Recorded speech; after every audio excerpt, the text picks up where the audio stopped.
Hello and welcome back to yet another canal adventure. We're on the North Oxford Canal approaching Stretton Stop. Rose Narrowboats have actually got a really good website with different cruising routes that you can do from this point. It also explains the history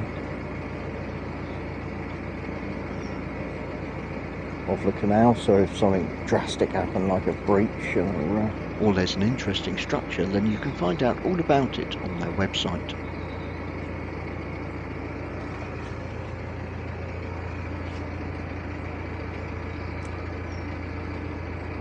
It's quite strange how just somebody standing on one side of the boat unsettles it and sort of makes it divert off. Anyway, back to Rose Narrowboats. They've got really good. Well, I think they've got a really good website. So, as of most of their hire companies, actually, they've got really useful information about routes that you can cruise. I know ABC do a different, big glossy brochure. I think we've got one inside actually. I'm still on their mailing list, which I don't mind. It's quite nice to see. And it gives us ideas of places to go and things to see.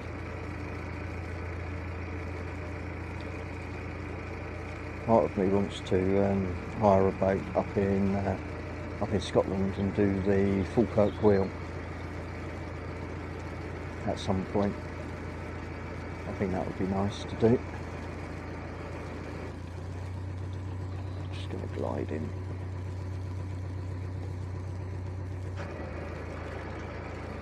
Right, this is quite narrow, as you would expect of a stop. So there would have been a stop house here. I'm not sure. Actually, I think it's the little office, which is just beyond that white van.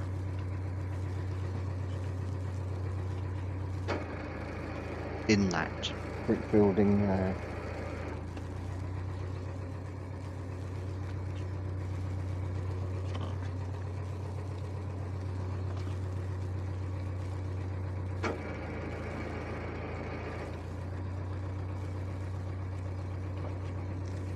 If I remember correctly, the bridge folds away from us. I hope I'm getting this right and not messing up.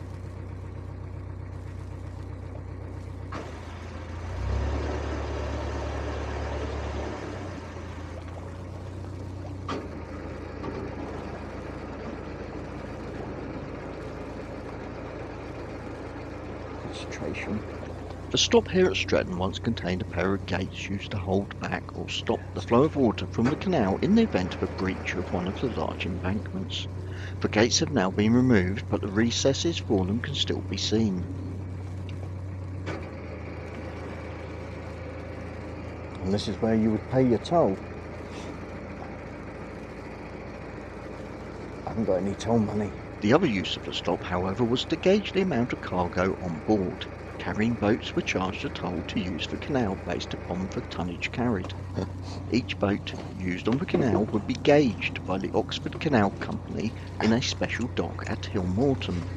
The boat would be gradually loaded with weights and its freeboard, the part of the boat from the gunwale to the water, measured as it was loaded. Yeah. Here you are, tollman. Here's your penny for our safe passage through the stop. A copy of this record would have been kept at the toll office at Stretton and used to calculate the cargo weight and thus the toll due for passing boats. Reenactment, there's the penny. Don't spend it. Yeah, don't spend it all at once. The front room of the house was the toll office.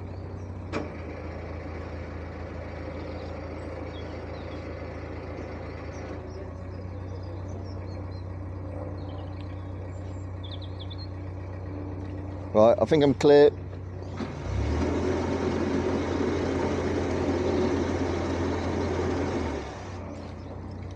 Definitely clear.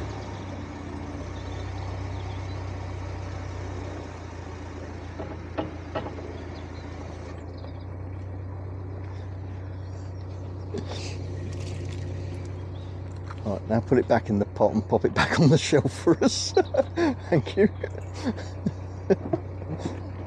I'm impressed that we had a penny.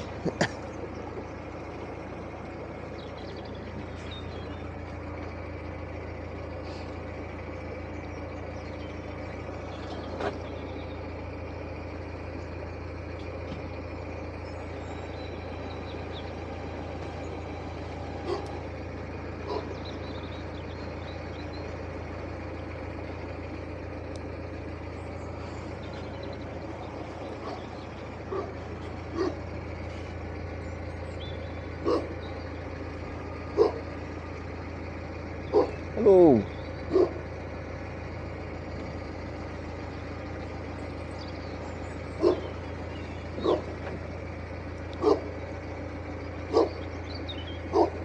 Oh, I bet you love barking at all the boats that go past.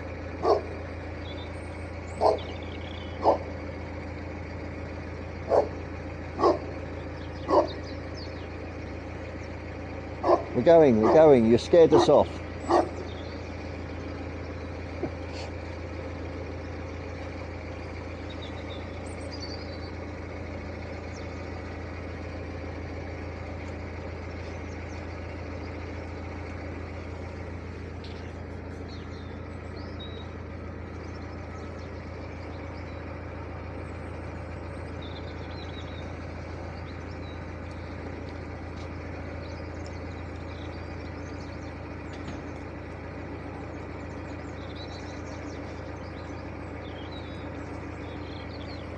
Go on.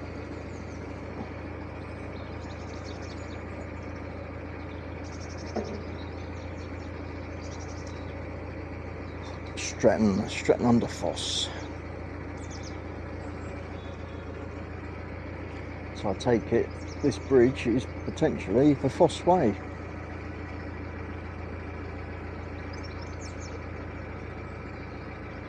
Bridge number 30. I will check that as a fact. Fact check. Or fact check. The Fosse Way was a Roman road built in Britain during the 1st and 2nd centuries AD that linked the Roman towns of Exeter in the southwest of the country and Lincoln to the northeast. And yes, bridge number 30 is the Fosse Way Bridge. That's a nice place.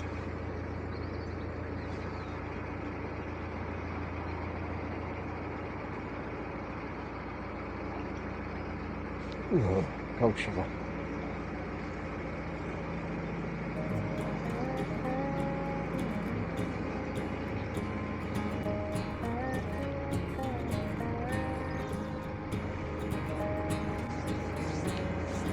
There's rings there. There's a boat coming up.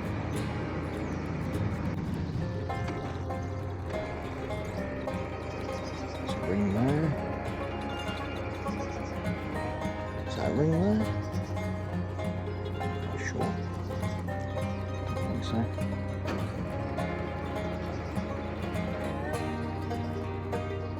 There's one there. There's another one there, so that could have been a ring back there.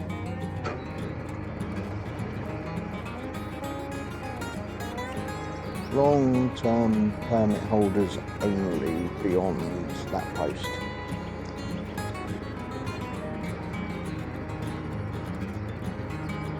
It looks like a dump to work boat directly opposite the visitor moorings, which isn't good.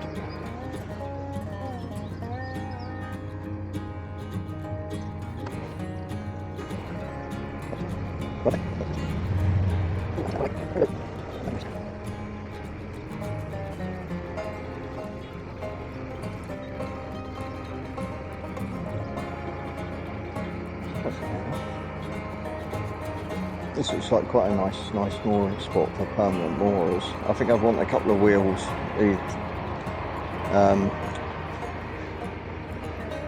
I call it stroppy shelf, but it's not stroppy, it's stroppy. I call it stroppy.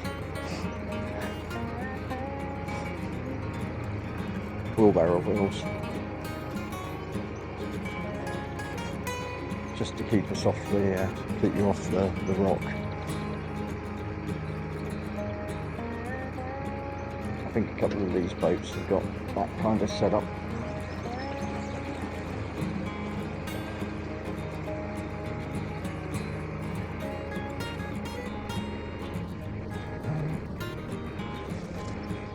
I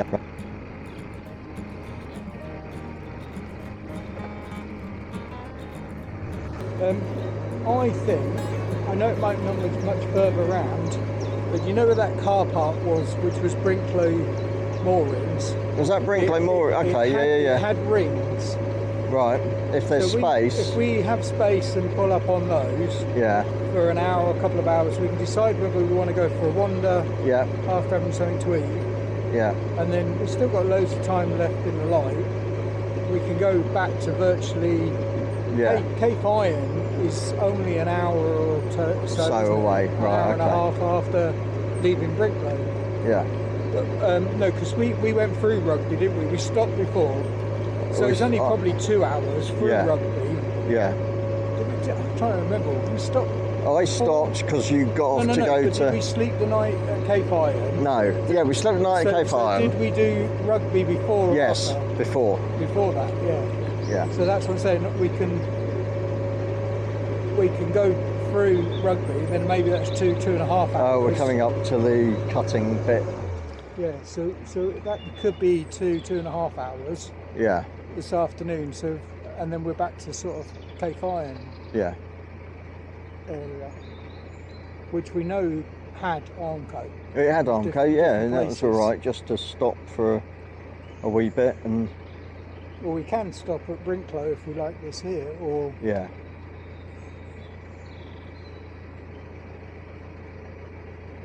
And then it's just the journey back, but I think it's raining tomorrow morning. They'll do another weather thing, which is why I was thinking, okay, it's going to be wet at some point of the journey.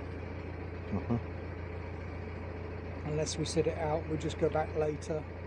This moorings here is the walk down to the castle. Right, okay, yeah. No, when you're on about moorings opposite there, yeah, so you had the higher there were boat. rings. You had the higher boat. Yeah, the other side of the bridge. And then so bit beyond those, then came to be the bridge. Yeah. And you were saying through the bridge on the right hand side, rings. There were rings. They weren't long term or anything. No, there was a small section that was prior to the long term mooring arrows and bits and pieces that were.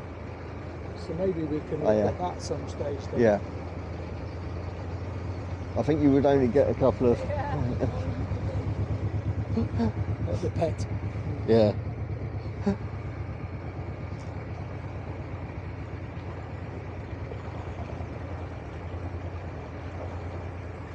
This is landslip, isn't it? This is the landslip stage, yeah. Beyond that, I think that was sort of glinting and flashing, which must be the other gates. So the first one, the second lot of gates. Yeah. And then I don't think it's that much further around the corner. No, I don't think it was either. It was before Brinkley Marina, though, wasn't it? On the way back. Yeah. Because it was after it on the way up. Yeah. Yeah.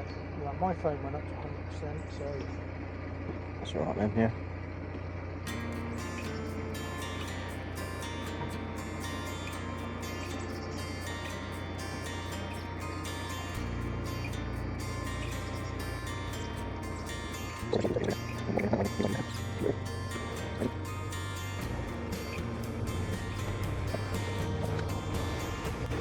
There we go, towpath's still closed.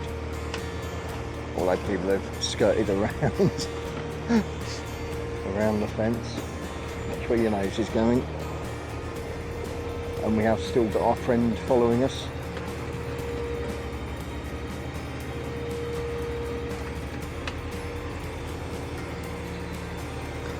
Would you like to take the pies out? Would you like to take the pies out the freezer? Please, thank you. He's doing the hoovering again. It's very good, isn't it? I could hire him out.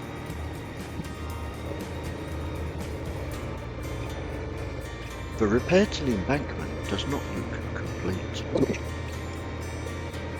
It might be being allowed to settle.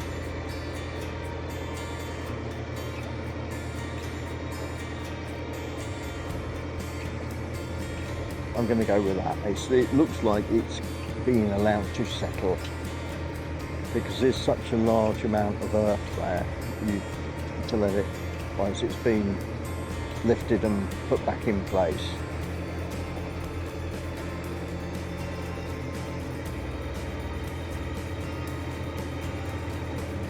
And then this bit down here.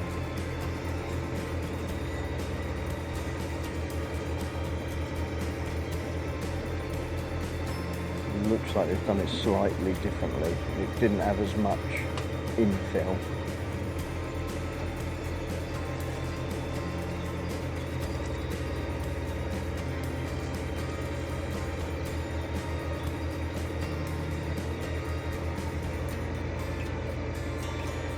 Just seems to be piled back up.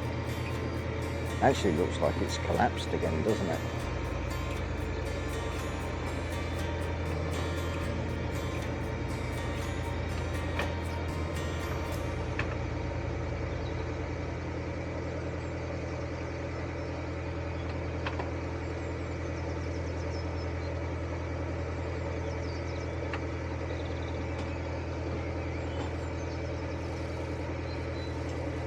I'm saying it looks like it's collapsed again because that looks like a repair bit and it looks like it's been crushed.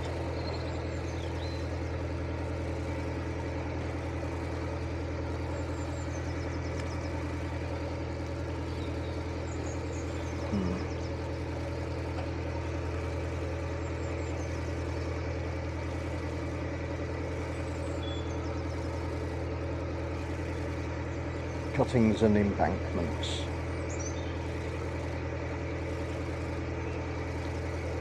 "200-year-old or 150 years old, depending on which part of the canal, whether it's a new straightened bit, which I suppose this is.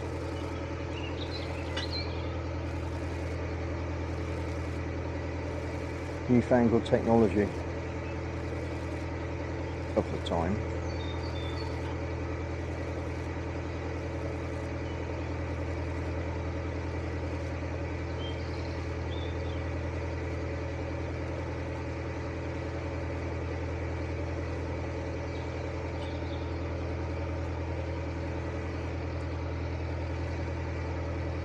Would have thought it would have lasted this long.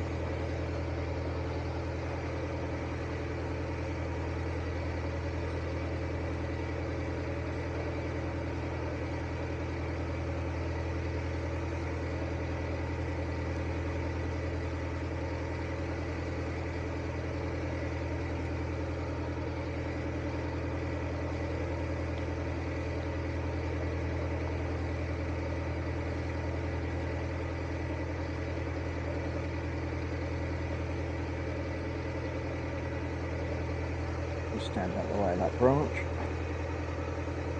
So it's not a branch, it's a thistle. Not a thistle, bramble.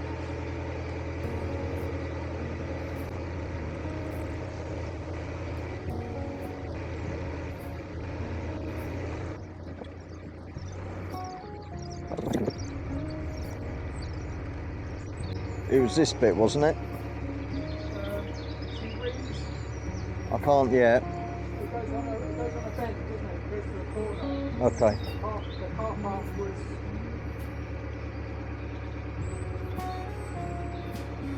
near a road. The car park's in the corner. Right.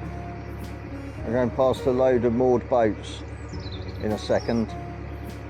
Well, a couple of minutes.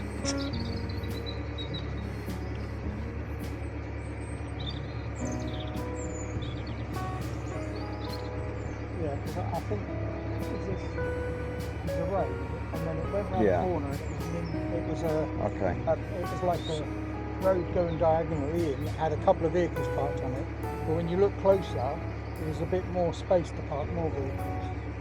So it could be a place for us to come if we've got two vehicles. Yeah. We've got just a small trip out or something.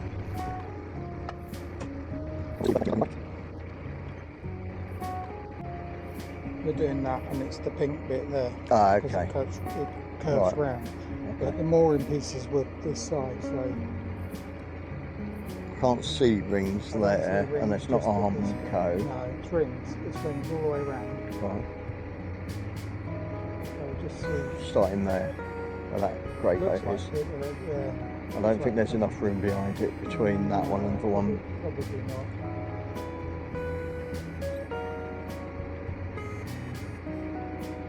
Actually, no, it looks like he's on a pin. Then it goes to arm coat. Yeah. Okay. But it goes round. There's no other sort of bend round from where we are. Right.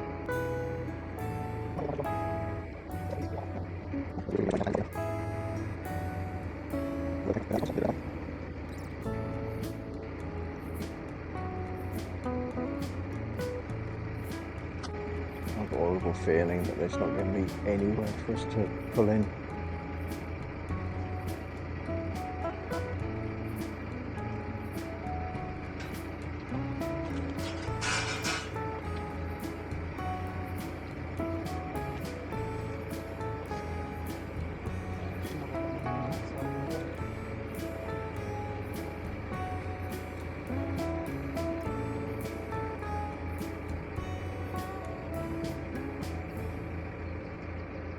I don't know, after the grey, is that a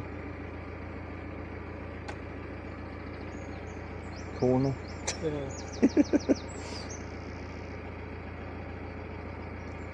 It's sort of like the L plate on that one in there, plastic over the hatch. Yeah.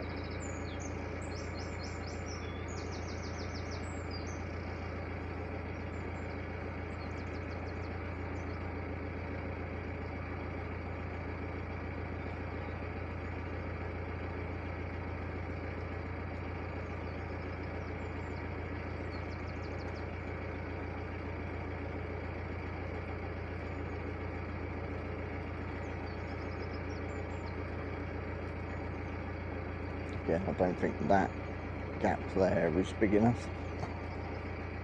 Oh, it might be. Yeah, Might have been. You like to give it a little bit of space, don't Hmm? you? So you like to give it a little bit of space. Yeah.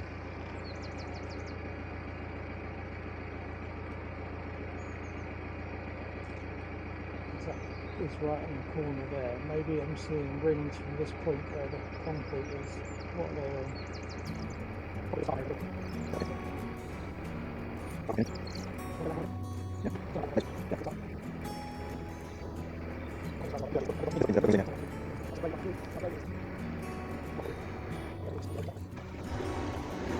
Right, just be careful of the voids behind the concrete. Yeah, I think it's small. So if you want, you can pull this over to the side. Or just go for a walk if you want to.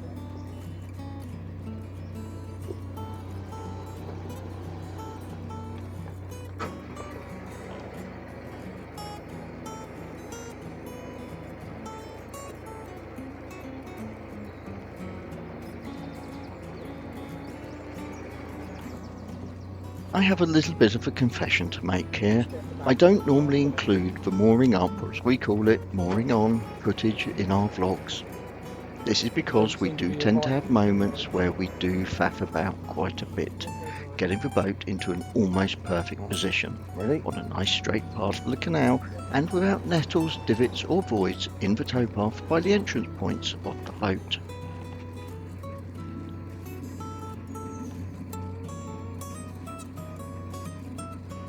Give us the rope and you go do the. You go do the. Well, that's what I was going to say. Do you want to grab the buoy for the back first? Oh no, It's there. You pull it. I thought that was the middle one. No. Grab your buoy. It's not a buoy, it's a tyre fender.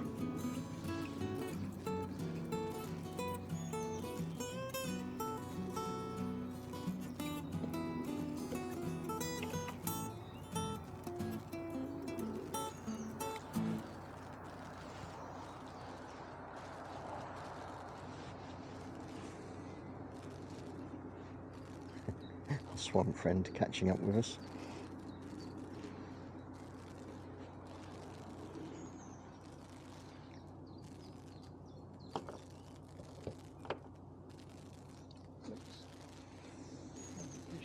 It looks like down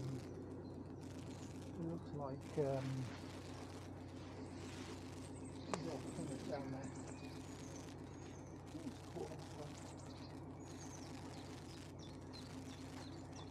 I'll go find the pins. We keep the pins at the back of the boat with the mallet. I have no idea why I'm heading to the front of the boat. Ah, the faffing commences. We're moving the boat back slightly. Yeah,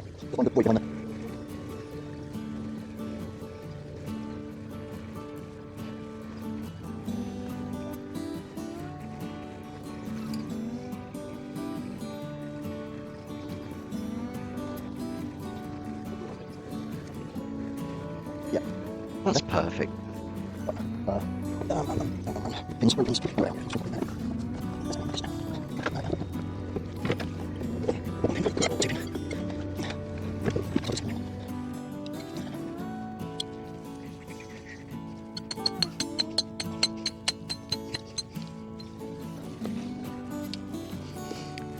Yeah, mind those.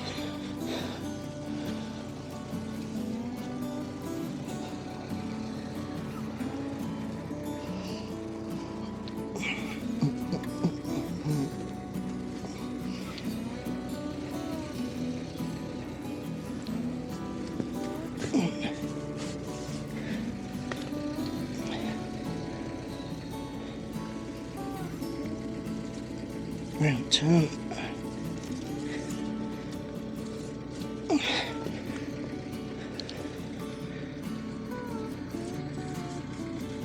And 2 more hitches, make it 3, and just tie it off with a clove hitch. Just neaten up the ends, right, minding the holes, and down the front.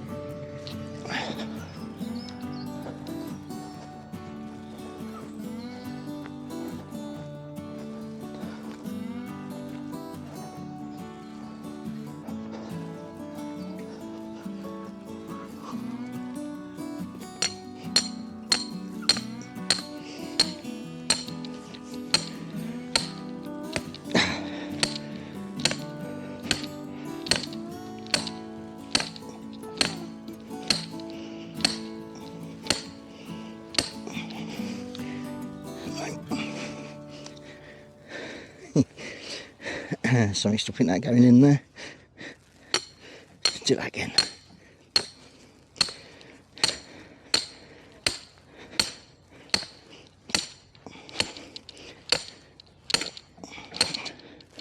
Something stopping that going in.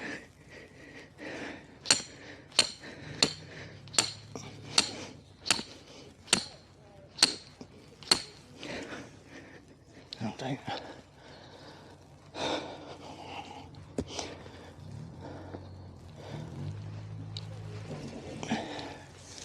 Right. It's a bit more upright than I would have liked.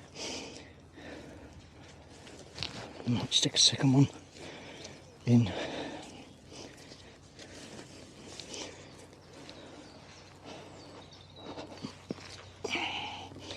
Right. Come here. Very clean. In it goes. Okay, a couple of times round for tea. Finish off with a clove hitch, and always do that with a clove hitch. That's better.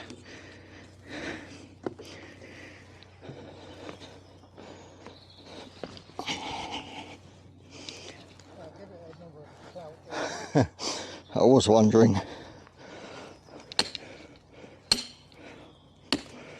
I think I might stick another one through the back of it, because they seem to be. I normally try and angle them. At least the front one, if you just did that, I don't think the back is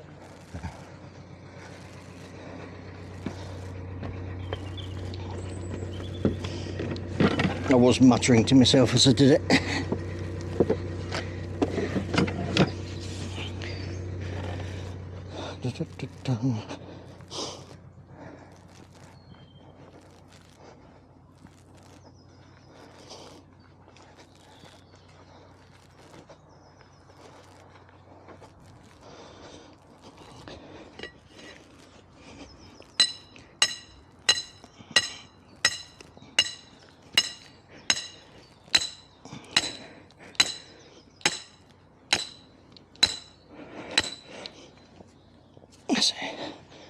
crossing them so that it just gives it a bit more support as people go racing past.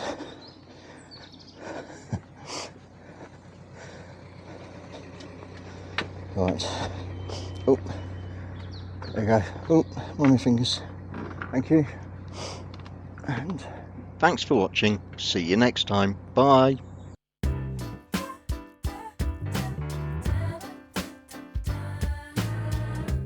Where we just moored up, that's where I took this photograph of our small wooden narrowboat just sat on the concrete edge of the canal behind our real life narrowboat.